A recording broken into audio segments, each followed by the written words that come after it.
Is there anything in the background that just looks dumb? There's this. Don't. Just look in the background. Answer my question. No, I don't say anything. God.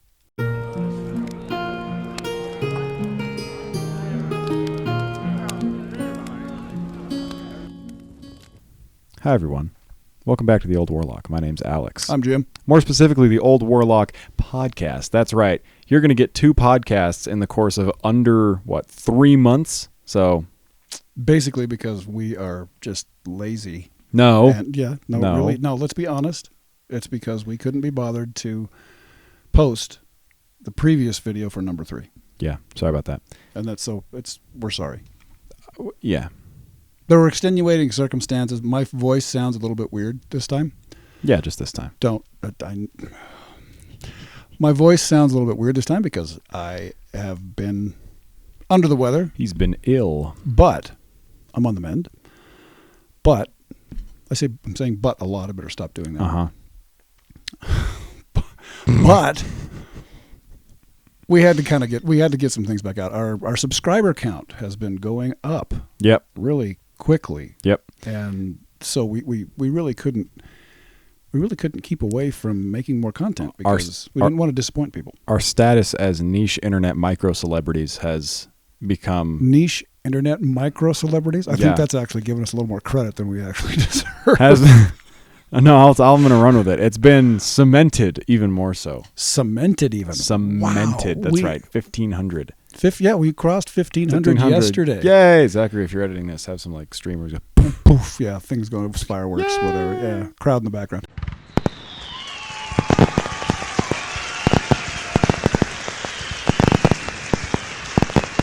But here's the cool thing, and this is what I'm gunning for now. I mean, I got to be honest with you. If you're watching this. When we started this, we were gunning for 50 subscribers. I mean, that was... Some of you may have watched our 50th subscriber celebration. And for those of you who were in our first 50 subscriber, send us something in. What was the first guy's name? I wish I had written it down. No, it's somewhere. We've got it somewhere. But I would really like to find out who number 1 was. I know who the first one was. I know who number 75 was. What was this? Who was that? Now I put myself on the spot.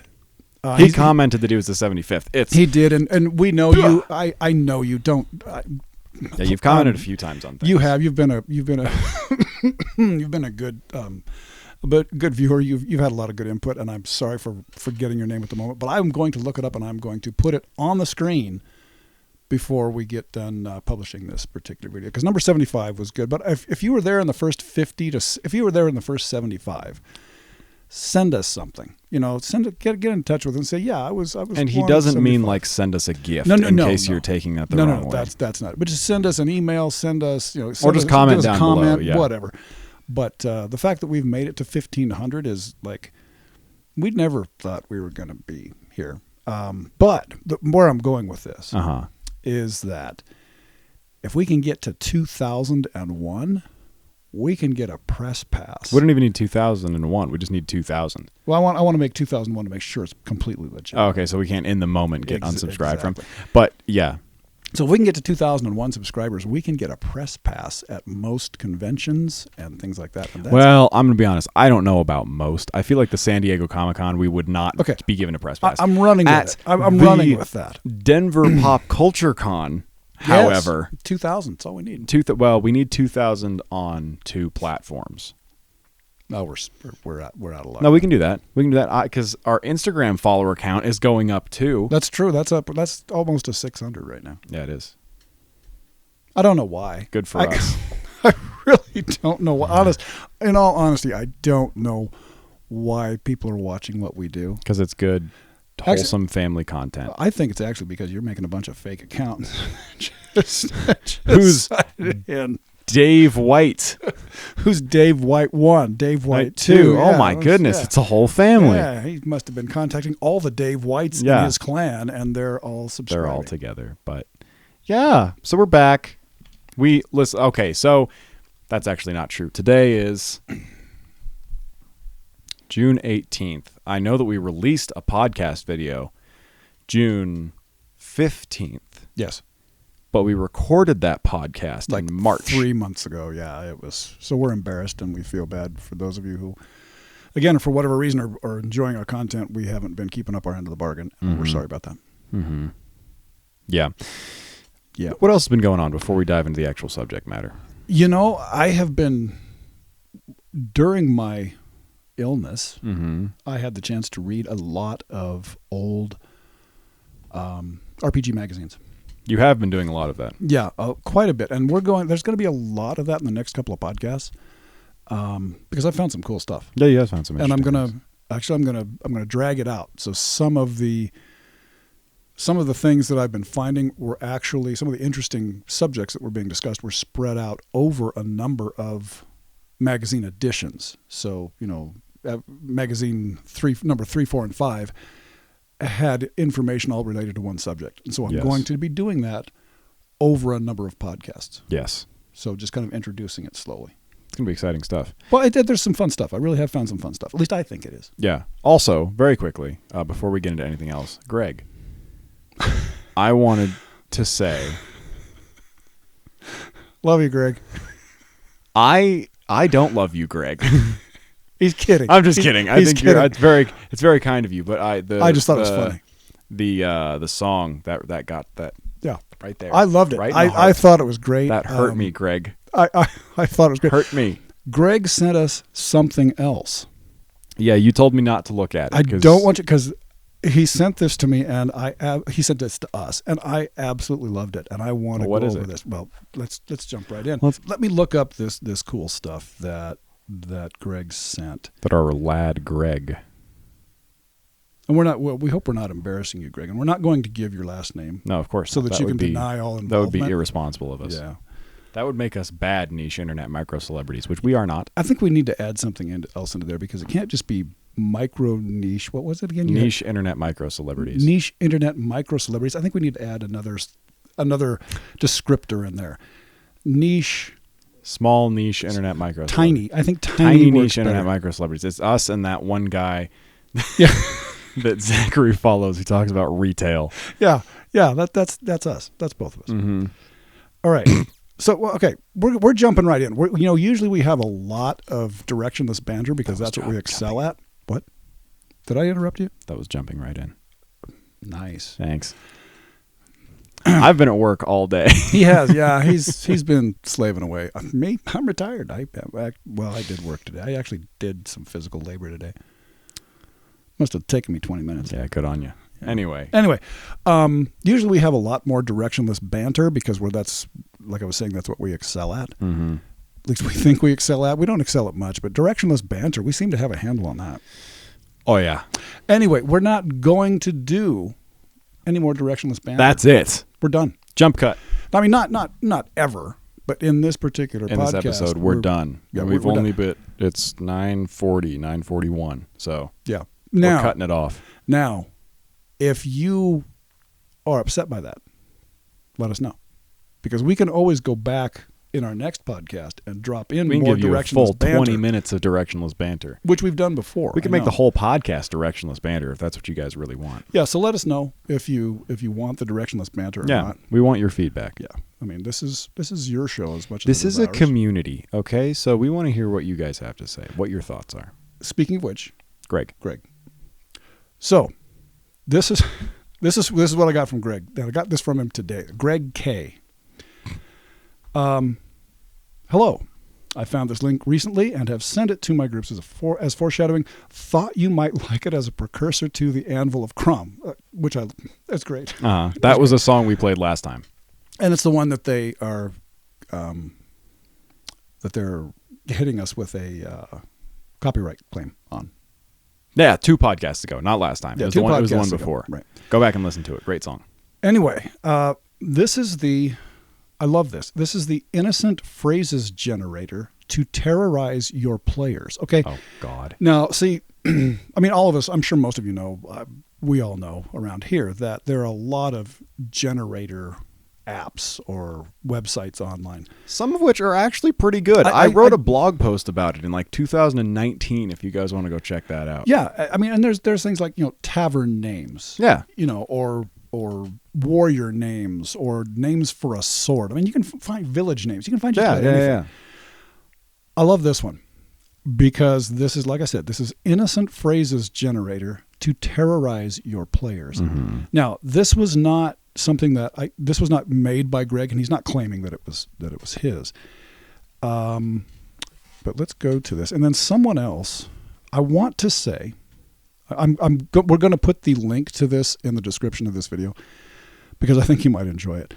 But it comes from Geek Native, and I think that this may have been, I could be wrong, this may have been created by a man named Andrew Girdwood. But let's just jump right into innocent phrases generator to terrorize your players. So is it just a list or is there a button? There's a button. Okay. So Press the button. I'm going to click the button and generate an innocent phrase that should terrorize your player. Now, a lot of these, when I started doing this, I must have spent 20 minutes on this thing because the phrase that comes up, you have to say it in the right way in order to make it something that would terrorize your player. Okay.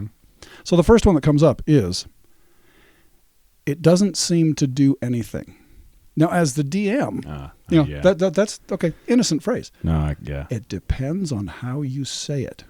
If you just say, it doesn't seem to do anything, or if you say, it doesn't seem to do anything, and then let the players deal with that as they will. I would argue that it's like, okay, so you open up a chest and there's a ring inside the chest and you take out the ring and you put on the ring and then you say, and they're like, oh, what does it do? What does it do? Expecting, I can fly all of a sudden. It doesn't seem to do anything. Right. That's the thing. It's all how it's said. If you say, it doesn't seem to do anything, or it doesn't seem to do anything, let's move on. Doesn't seem. Let's move on. Generate another innocent phrase. Love this one. And I have used this one since 1978 as a DM. What order are you walking in? Oh, God, I hate that. Okay. Greg, thank you for sending this. This is so cool. That's instills fear. Everyone's eyes automatically get big and they start looking at each other trying to figure out, what did we say? What did we say? Who did we have as the person who was first? Who was last? I'm in the middle. I mean, having been raised by you, my intent is always I am second from the last. You never want to be in. You never want to be last. You definitely don't want to be first when that question is asked because there's something coming right down the hall at you. But you don't want to be last either because then what if there's some sort of basilisk slithering up behind you to eat you? So I hate that. He says that all the time and it makes us all scared. Let's move on with this. There are loads of these. These are fun. Oh, goody. These are fun. That was some flashbacks, right? Yeah. Okay. Another innocent phrase. By the way, where exactly are you all standing? Nope. Same thing. Yeah. Same type of thing. But I love it. Mm-mm. Then, before you fall asleep, that's it. That's the whole thing. Before you fall asleep, as soon as you hear those words, then you have to insert your own. Right. Before you fall asleep, where all in the room are you? Or before you fall asleep, you notice. Yeah, I mean, but it's just as soon as players hear the before you fall asleep, that's when they're going to get nervous. I wonder if there would be a way, going off of that, to try and simulate being asleep in your campaign. Are you with me? No. Or do I need to explore? You need to explain more. To explain. Okay, so I have no idea. we've always been very big supporters of having ambiance within your Dungeons and Dragons when you play D&D. So you have the lighting, you have, I don't know, you might have incense going. You music. Have, music. You have food that you make for the occasion, things like that. Yeah. What if when you went to sleep, because that's a scary point in time just being a human, when you fall asleep in an unfamiliar location, if you're not necessarily sure where you are, it's like unease going into that. Right. If you could, I don't know, elongate that experience in D&D, because when we usually sleep, it's just like, okay, you go to sleep. Yeah, you roll a couple dice and then you wake up, but there's no stress there. Making your players I'm sure that's easily sit done. in the darkness but for a period of time or something like that. I have done in the past. I don't remember if you were involved with this or not. Probably not. You played D&D without me a lot. Before you were born, yeah. I'm mad about it. You're upset that I played with you I'm before upset, you were yeah. born. Because we used to do a lot of things. I used to do a lot of stuff with dreams. Mm-hmm. And you've done things with dreams. Yeah. You've done a lot of things with dreams with me. Yeah, and I think that might be kind of what you're getting at, because very often I wouldn't let people know if they were actually experiencing something or if they were dreaming it until after the fact. Yeah, so that's good. I think that's kind of what you're getting at, maybe. I don't know. I think that inserting your characters more into the situation and like getting adrenaline going and things like that, I think that you have to involve more outside things sometimes than just the storytelling aspect to try and simulate experiences. I don't know. No, I think so. I think it helps. Yeah. I think let's generate another fun little phrase. Okay. And of course there's as far as you know. Yeah, I don't like that one either. Yeah. Well, that one's not so bad because that's always ever present in my mind anyway. I like this one. The reason for this role will become apparent later. So you just say roll a 20-sided die. Or I roll a die. Or tell you to roll a die. Yeah, you roll a die and you just don't say anything. I do that when I do. The reason for this role will become apparent later. Just don't worry, guys. Yeah, I'm like you make a big show of it and you're like 40 dice, and you just kind of like everybody stops and looks. Right. You look back at them. Yeah. This one's not bad. Can anyone in the party cure X, where X is something none of the spellcasters can cure? That one's just mean. That is mean. Hey, for my own notes, can any of you guys cure vampirism? Can you cure poison? Any of you? Anybody? Yeah, that's just cruel. This one I liked. This one I enjoyed. Mm-hmm. And this is good for going after immersion in your descriptions. Mm-hmm. The venison has a peculiarly sharp flavor. Perhaps it's just the local spices. Oh, that's a bad one. I like that one. I don't like that at all. I like that. That's a good one. That's a post-perception check type phrase, I feel like. This one's good. Okay. You do this. They have it in parentheses after something barely noteworthy happens. That's in parentheses. Uh-huh. You feel fine. You feel fine. Everything's okay. Everything's okay. Look at me. Hey, look at me. It's okay. Everything's fine. Don't worry about it. Two more. We'll do two more. We'll do two more. Okay. How close do you want to get to it? Nope. Hate it. Or how close do you want to get to it? I mean, it just a lot of it depends on the nuance of how it's said. I think that it's important not to lean too much into it, because if you're just like, if you make it really subtle, how close do you want to get to it? How close do you want to get to it? And just make really strong eye contact. Or kind of close your eyes partly like this. How close do you want to get to it? How close do you want to get to it? Let me look in the lens. Okay, right here. How close do you want to get to it? There you go. Yeah. Okay, last one. Okay. That's probably the third one. Okay, so who's the one that will enter first? Yeah. That's just the same as what order are you in? Yeah. Yeah, these are good though. Anyway, I got a kick. The thing is, you don't need a generator to come up with these, because you said basically all of those at some point. Well, yeah, some variation. But what I like about it is just that someone has collected them into this generator. Somebody used their C+ knowledge of programming to put this. If it was you, Greg, I respect your abilities. Well done. I applaud you, Greg. But what I like about it is that all of these things that I've been using for a long time, someone has kind of reinforced me. Yeah. By putting them all. That these are in fact unsettling. Yeah. And they make your players uncomfortable. Yeah. So anyway, I love this. Geek Native. We will put a link to this in there. They've also got on this particular page they have the Random Fantasy Tavern Generator, Merchant Wagon Generator, and even a Prophecy Generator. That's a cool idea. Let's take a look. Yeah, let's look at Let me just do a couple off the Merchant Wagon generator. Yeah, that's the one I'm kind of curious about. I feel like it would just be a variation of a shop generator. Same kind of thing. Again, this is Andrew Girdwood. I think that he is the one who created this. Andrew. Shout out to Andrew. Yep. Well done. Let's see. Okay, generate cart. Not getting a cart generated. Actually, I think that this is just a description of the cart. Oh, okay. So generate large wagon. Let's do the generate large wagon. Yeah, it just tells what it is. It says, this is actually kind of cool for those, and every now and then you need to have that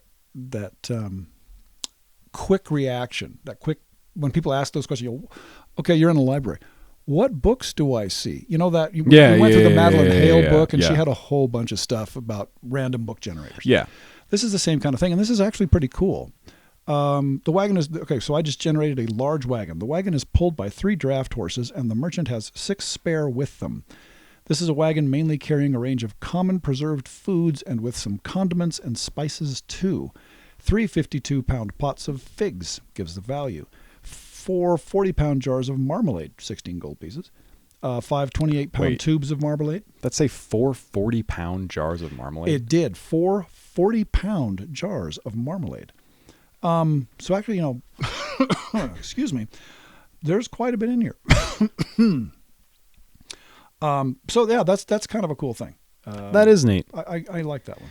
Because, as we have always said, it's important to not only have the high fantasy aspects of your world, but the details in between as well. The run-of-the-mill details. That's what makes it right. Interesting to the players. Well, I think you're right. It makes it interesting to the players, and I think it also adds a level of wonderment. Yeah. Because is that wagon full of figs important, or is it just a wagon full of figs? It just makes it inserts you into the world more either way. Right. Yeah, like in books, in fantasy books, when you don't have any of that, it doesn't hold my attention nearly as well as when there's just like that little thing like, oh, he ate some mushrooms with his meal. I'm like, oh, cool. Right. That's nice.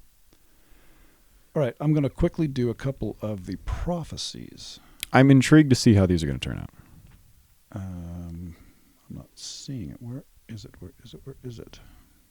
Generate prophecy. Here we go. It's a drum roll. The prophecy is, it shall be when echoes plead, 2 friends become one, and new leaders for all. That was good. It threw me off, though, because I thought it was going to rhyme. Yeah. Okay, I like that. Here's another one. While the undying reader, 2 wise men battle, and the dawn of women.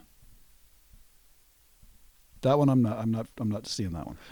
I'm kind of getting an idea. They strike me just as like you could use this to start a campaign. Yeah, I think that's what this is. This isn't something. This is something that you would then have to flesh out. If you just hit this and then like riff your entire campaign off of it, like figure it out on the fly, that would be very impressive. Yeah, it would be. When bones crumble, 2 brothers challenge one another and activate the return of shadow snakes. I like that. Having to figure out what the shadow snakes are. Yeah. Anyway, cool things. Those are all pretty good. I like these. On Geek Native, yeah, I like these. And again, I'm thinking it's Andrew Girdwood who... Hey, Andrew. But for our purposes, it was Greg. Yes, Greg, thank you for exposing us to this. Yep. And thank you for reinforcing his behavior. Like I need that, but Anyway, we've got more stuff to talk about. That we do. You've got a list. I actually do. I made a list of the things to talk about here that I want to talk about. I'm not trying to take over the thing here, but I'm just along for the ride. Well then, let's get this ride started. Let's do it. Turn that key in the ignition. Take off that handbrake. Okay. So one of the going back to what I was talking about earlier when I was not feeling so hot. Started to read some magazines, and one of the ones that I started, and I was lucky to find these. One of them was Imagine Magazine, and it was created in 1983. It was in the UK, and it was TSR's UK mouthpiece. Okay. The house organ for TSR in the UK. Okay. A lot of stuff. I'll be going back to these and bringing up a lot more information out of these because they have some really good stuff. They end up developing from about the 16th or 17th issue, they end up developing not an entire world. They go toward developing an entire world. Oh, yeah. I remember that. And it was called Pelennor. And so a lot of it was user generated, which was really neat. Yeah, that's a cool undertaking. Yeah, they would have people who were subscribers to the magazine. They would say, we're trying to get this city filled out. If you'd like to talk about filling out the area in one of the squares in the town, send us your stuff. And if we like it, if it meets our criteria, then we'll publish it as part of the magazine. Well, eventually they ended up having quite a bit of stuff in this Pelennor.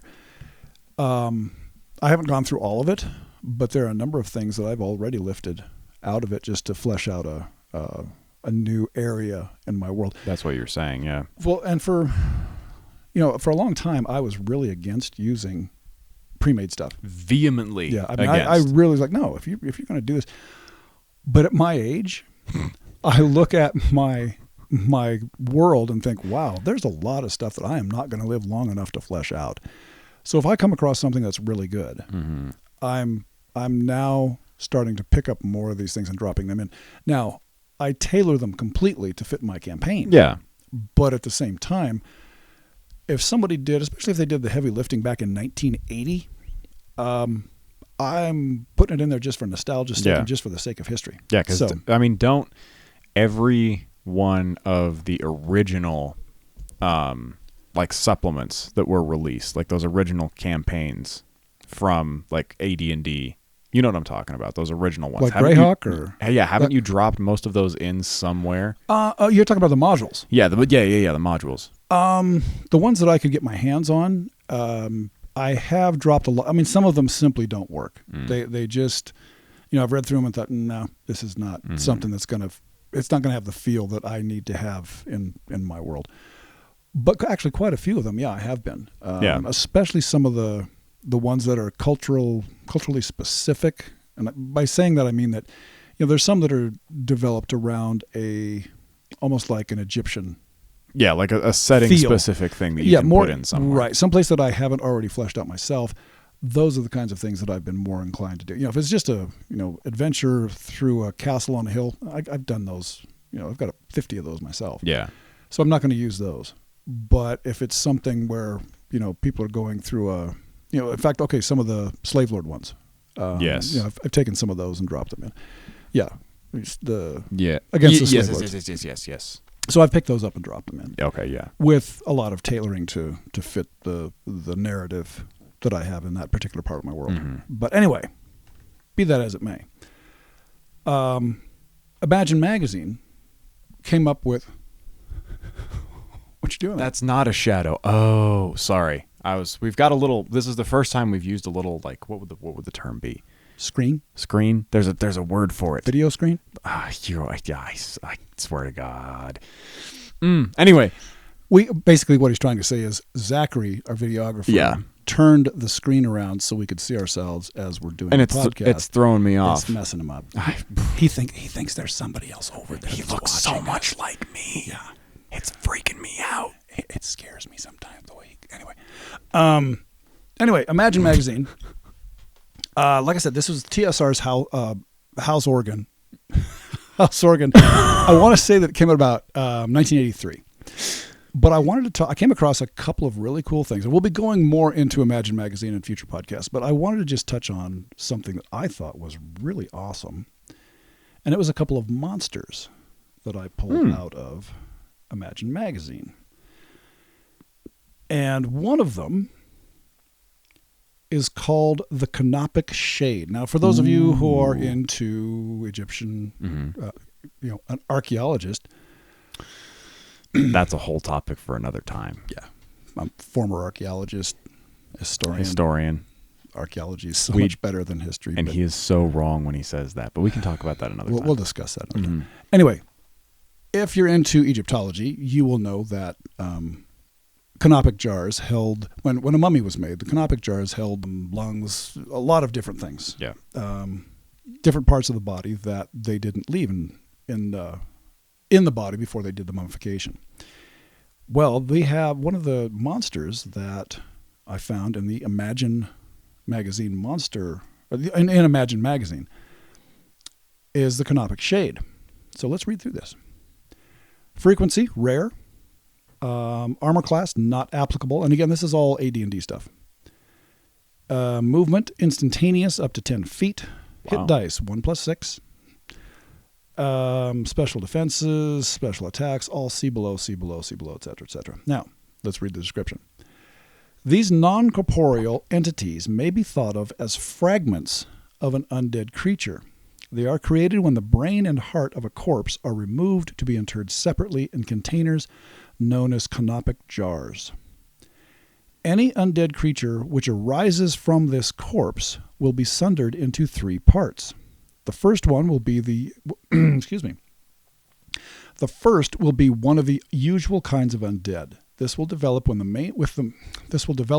the main corpse and will have all the usual attributes, except that, lacking a brain, it will be non-intelligent, and lacking a heart. I'm getting a Wizard of Oz vibe now that I'm reading this.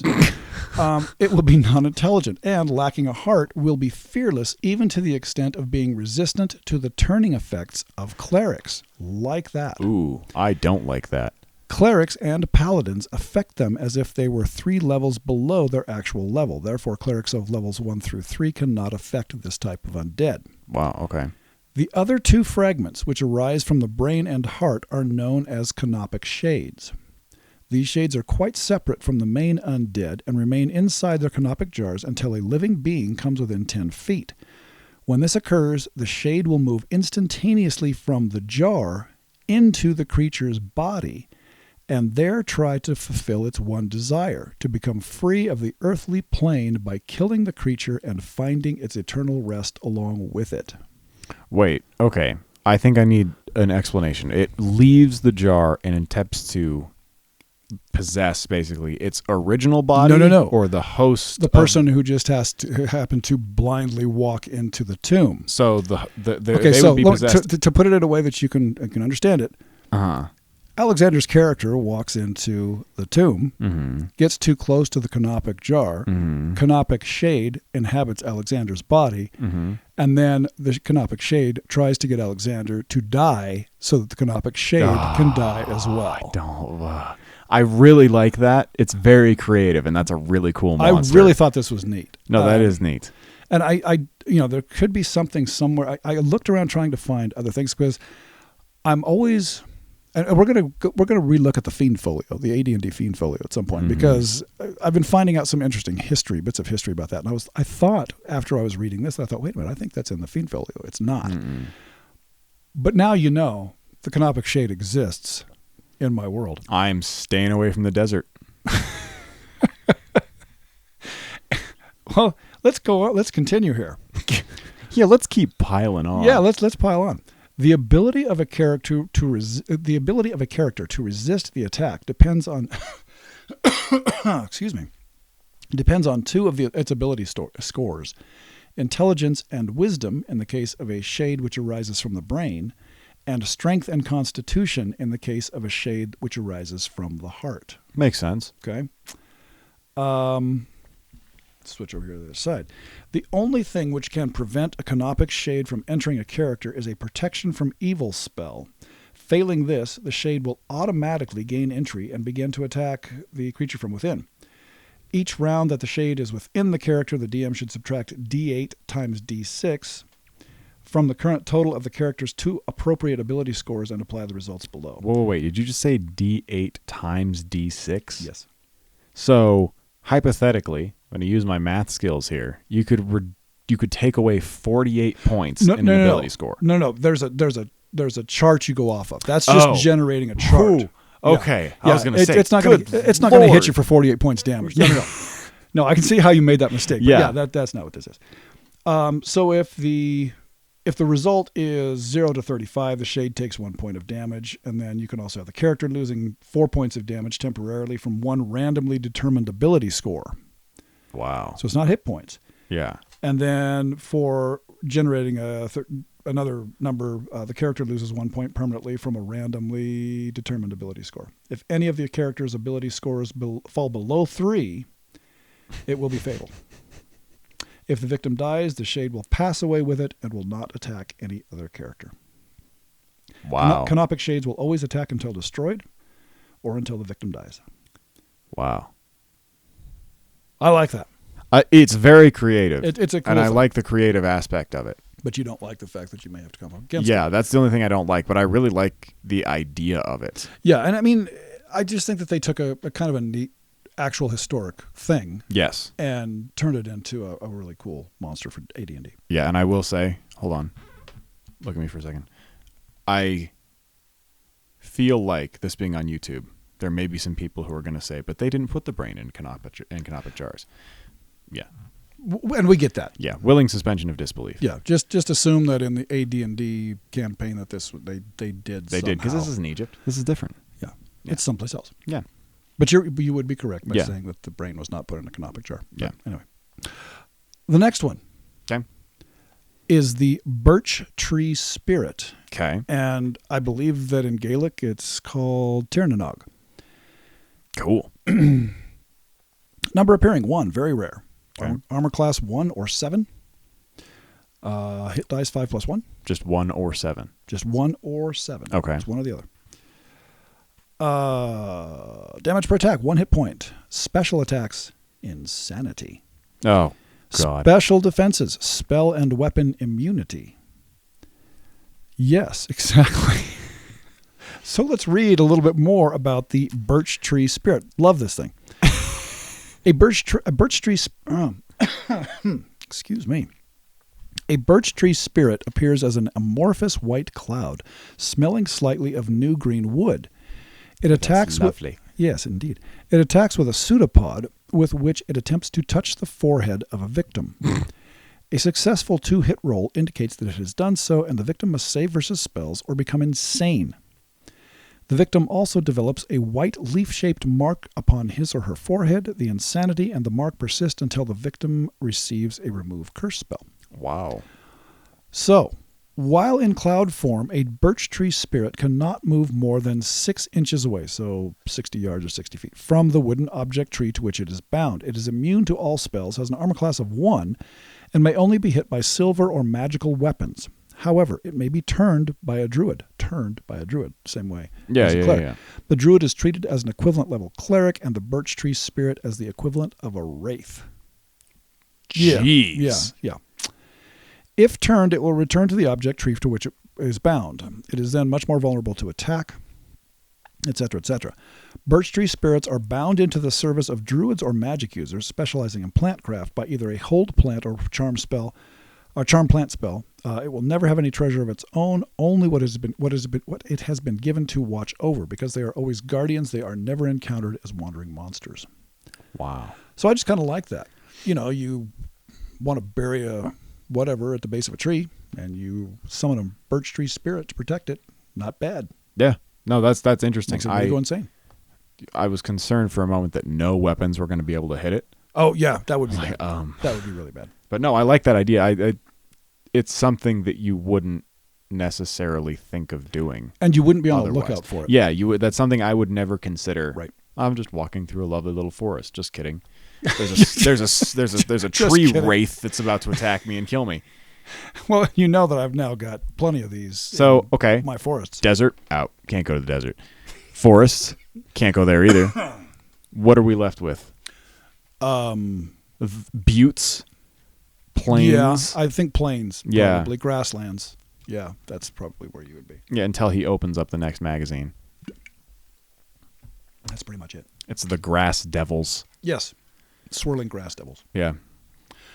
But, so anyway, that was from Imagine Magazine. Mm-hmm. But I have more. I also, and this is a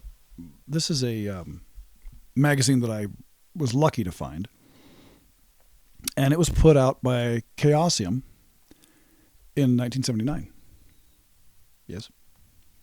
That was my way of discreetly pointing out that we have been doing this for 40 minutes so far. Are you serious? Okay, I'm almost done. Yeah. Let me wrap. Just don't want to take up too much of your guys' time, you know? We got to divide these up. But let's go into. Thanks for pointing that out, though. Of course. Because, I start talking. And I won't I just looked and I was like, huh. What the? Let's go and take a quick look at Different Worlds, which was published by Chaosium starting in 1979. And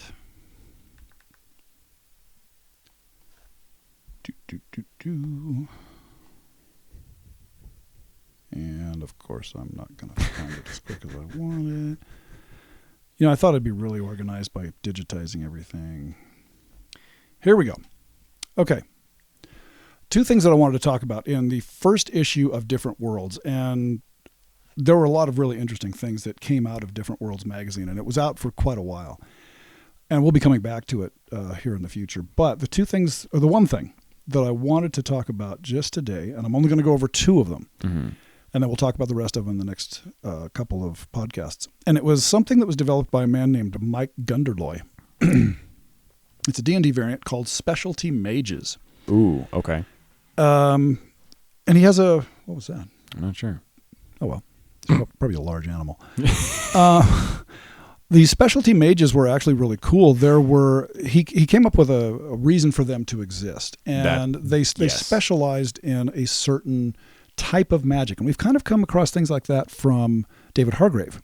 He's got his Star Mage. He's got a lot of those. And I love this concept of being a specialized mage. And there is a little bit of that in 5th edition.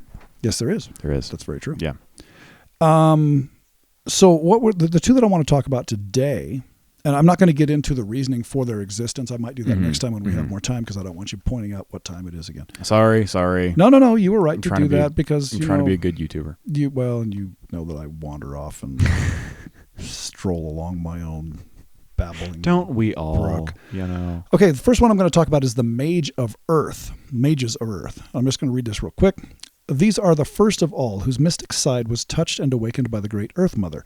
She taught them to use the mystic forces and helped them to gain dominance over the earliest civilizations. They are benevolent towards man as she is and feels close ties with nature. They are as benevolent toward man as she is and feel close ties with nature. Although the sect is ancient now, they are still active and worship and help the Earth Mother and all of the guises she wears. Alignment is lawful good. Now, the cool thing about it, though, is he came up with specialized spells for them. Okay. So I'll just give you the first 2 levels of spells. Yeah. And then you can't use any of the other spells that are available to a normal magic user. Makes sense. Yeah, you're getting your power from different places. Right. So detect magic and read magic as D&D. Detect snares and pits as a D&D druid. Okay. Then Know North works in any setting. Soften Earth softens the ground in a 10-foot diameter circle, holding up to 6 hit dice of creatures in their place. Ooh, that could be cool. That's pretty neat. It's basically like a stone to mud type spell. Yeah, but it's cool. Earth Darts creates deep brown darts, 1 per level of the mage, projected as from a light crossbow +2. They do 1d4 damage each, but only if the target is hit and fails to save. Dust Screen kicks up a wall of dust the same size as a wall of ice. It does no damage to those breaching it, but there is a 5% chance they will be blinded for 1d20 minutes. Those are the first level spells available to an Earth Mage. I like those. Those are cool. And then I'll just do the level 2 spells, and we can talk about some of the other ones next time. Yeah. Protection from Earth gives 1 person +1 save versus Earth-based attacks, including Petrify. It can do Speak with Animals as a D&D cleric. Deepen Earth as Soften Earth, but a 20-foot diameter effect, which holds all creatures up to 12 hit dice in place. Wow. That's a major one. And that's a 2nd level spell. Yeah. Mini Blast, a 5-foot radius blast of the Earth Principle, which does 4d8 damage plus half d8 damage for every level of the caster who is casting this spell. Uh-huh. And then they can do a wall of earth, and you just read it as a wall of ice, only it's made out of earth. Yeah. But then it goes on and on. I mean, there's quite a few of them in there. I mean, I'm a big fan of that because like we have said before, I really do like the different. You're getting your power from different places, yes. And we've even played with that recently a little bit on our own, right. In the campaigns we're playing. And one of my characters, like diversifying how that works, right. I think is really cool. But then also, I like combining magic with druidity yes. In that way. I think that adds for it's a different path because you're not just a straight up druid, but it opens up more possibilities for how you want to play the character. Right, and I think that comes from it's just a new set of ways to apply different types of spells. Yeah. And to me that's really cool. Yeah. And I like what the developer of this, again, Mike Gunderby. Mm-hmm. Yeah. Gunderloy, sorry. Mike Gunderloy. Great name, by the way. It is cool. The thing that I like about this is that he's come up with this reason for these mages to exist and what their purpose in life is. Mm-hmm. And he also has, regular mages. If you want to be a mage who does everything magic user centric, you can do that. But if you specialize in these, boy, there's a lot of things as a DM. You could do a lot of cool things by integrating this in a heavy way into your campaign. Mm-hmm. Anyway, we'll talk about one more and then we'll wrap things up. Okay. The second one out of this, and like I said, we'll talk about the other ones in the next podcast. These are mages of water. When the Sea Father first heard of the Earthen Ones, he was intensely jealous. He created and educated his own set of followers as quickly as he could and tried to make up for lost time. This attitude is still present in the enchanters of the sea, and they tend to act quickly and without much planning. However, even though they dislike the Earth Mages, they still dislike wanton killing, and they prefer to live and let live. Alignment is chaotic good. So, for level 1 spells, read magic and detect magic as per a D&D magic user. Mm-hmm. Purify water as a D&D druid. Okay. Then, the ones that he's made up to go with this, extinguish small fire. Put out one fire up to 10 foot by 10 foot. Dissolve a small field of the sea essence, doing 1d4 points of damage to one creature. Not bad. Okay. Sea darts produces light blue darts, one per level of caster, which are projected as from a light crossbow. So the same type of same thing. Yeah. Level 2 spells, protection from water, create water, of course, as a D&D cleric. Level 2 spells that he came up with, protection from water, gives one target plus one save versus water-based attacks. Okay. Speak with sea creatures as speak with animals. Nice. Pond, produce a 15-foot diameter, 1 foot deep pool of water. And then wall of water is treated as a wall of ice, only made out of water. And then mini drench, a 5-foot radius blast of the sea essence, which does 4d8 points of damage. So he's kind of just translated it around and done the same thing, but just there's nothing wrong with that. No, exactly. He's just kind of given it a water-based theme. Yeah, and I like that because I mean, I will say, I think that of all the things that I've never really experienced in D&D, it's anything that's like ocean based. Very true. Like an adventure like where you're playing a character under the ocean, or if you're on a boat or something like that for a long period of time. And I think that would be a good way to create a story that could lead into that, is having it based around those. Because that's kind of a tough thing to get into. It is. It's tough to wrap your head around, let's say, an underwater adventure. Yeah. Especially for people who live in the middle of the country somewhere. Yeah. Yeah. Yeah, we don't spend a lot of time in the oceans. No, it's deep and scary, and there's monsters down there. Yeah, there's things with sharp teeth in them. Yeah. But anyway, just thought these would be cool things to talk about. We'll go into them, like I said, 3 or 4 times now already. We'll go in and talk about those again next time. Yeah, absolutely. And we'll expand a little bit more on this. But that was from Different Worlds, and this came out in 1979. Well, lovely. Anyway, that's all I have. I didn't realize we had been talking, and even without directionless banter, we put a lot of time on that clock. We hit a solid, we're coming up on 50 minutes now, yeah. So for those 5, I'm going to say that there are 5 people still with us. Yeah. We appreciate you being here. Yeah, thank you guys so much. If you like the podcast, let us know if you like the podcast. If you hate the podcast, let us know too. But do it nicely, please, because our feelings are fragile and we cry easily. Yeah, right. I do. If you are possibly noticing these awesome shirts that we have on, we did recently put some new merchandise up on the Spreadshirt shop with some new logos. So if you'd like to go and check that out, please feel free. All of the proceeds that we get from that really just kind of get funneled back into the channel. We're not trying to get rich off of any of it, but buying us stuff to make films with. Yeah, you can get little teddy bears that have our logo. They're holding our logo. Oh, you love that, didn't you? I thought that was awesome. It was kind of cool. That was such a pleasant little surprise when we were scrolling through there. It's like, whoa, and we don't choose them. Spreadshirt just throws them on things there. They offer, basically. Well, now we have everything from cell phone covers, iPhone covers, to teddy bears that have our logo on it. So anyway, that means we're professionals.